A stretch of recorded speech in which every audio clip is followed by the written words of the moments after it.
মাঝে দেখলাম যে ঢাকা বিশ্ববিদ্যালয়ে একটা কথা হলো, হট করে যেখানে বলা হলো যে জুলাই গণ অভ্যুত্থানের যে সরকার, ওই সরকার খুবই দুর্নীতিগ্রস্ত, রাদার দেন আপনার হাসিনার গভর্নমেন্ট। এইগুলো হলে সমাজে একটা এজিটেশন তৈরি, আমি তাই বলেছি।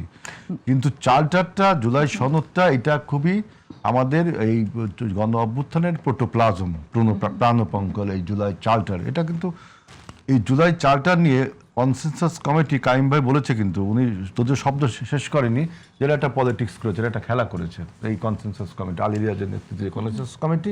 এইটা আমাদের দেশে একটা সমস্যার সৃষ্টি করে দিয়ে গেছে। বিশেষ করে বিএনপি এটা আগে বলে নাই কেন? ইলেকশনের আগে বলতো। এটা বলিনি কেন? আমরা কিন্তু বলছিলাম আমরা প্রেস ব্রিফিং করে, পার্টি অফিসে প্রেস ব্রিফিং করেছিলাম, আমরা আলোচনা করেছিলাম প্রতারণা কথা। এবার সংসদে আলাপটা কিভাবে এসেছে? স্বরাষ্ট্রমন্ত্রী বলেছেন যে আমরা সেই সময় ইলেকশনের জন্য সবকিছু মেনে নিয়েছি।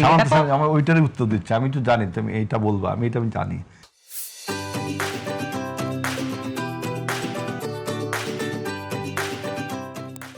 তো বলছে যে আমরা প্রেস ব্রিফিং করেছি কিন্তু চাপ দেইনি জোরে, কারণ সবার মনে একটা ধান্দা, বলবো আমি, ধান্দা ছিল যে নির্বাচনটাকে আনসার্টেন করা যাবে। এখন আবার পলিটিক্যাল রেটরিক কিছু ব্যবহার করা যায় যে নির্বাচনটা আনসার্টেন করলে ক্ষমতায় বেশ ভালো তেল জল খাওয়া যায়, নির্বাচন হয়ে গেলে তো তেল জল খাওয়া যাবে না। এটা হলো পলিটিক্যাল রেটরিক, এটা ধরে নেওয়ার কোনো কারণ নেই, মানে এই কথা কাউন্টার দেওয়ার দরকার নেই। পলিটিক্যালটা, নির্বাচনটা আনসার্টেন করার একটা অপচেষ্টা আমরা কিন্তু সবাই জানি। যেদিন নির্বাচন হয় সেদিনও টক শোতে বলা হচ্ছে যে কালকে কি নির্বাচন হবে, আমি তখন নির্বাচন করছি। আমি নিজেও চ্যানেল 24 অথবা নিউজ 24 আমি অনলাইনে ছিলাম, কয় কি আগামীকাল নির্বাচন করব, এইরকম আনসার্টেন করার চেষ্টা ছিল। বিএনপির চেষ্টা ছিল যে নির্বাচনটা করতে হবে, সবচেয়ে বড় ইম্পর্টেন্স নির্বাচন। কিন্তু যারা ওই যে আমি পলিটিক্যাল রেটরিকটা ব্যবহার করলাম, সেজন্য আমরা ওই যে আপনার এই যে যখন প্রেসিডেন্ট অর্ডারটা দিল, সমস্যাটা কি?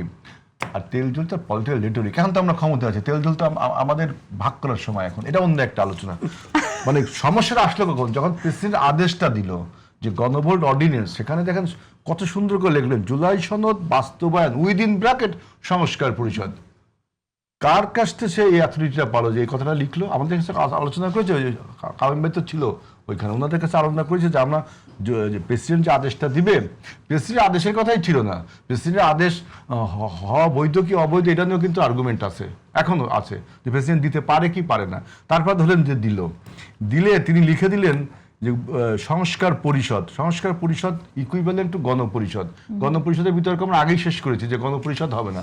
গণপরিষদের লক্ষ্য উদ্দেশ্যকে to make a new constitution, তাই না? আমরা তো নতুন কনস্টিটিউশন করছি না।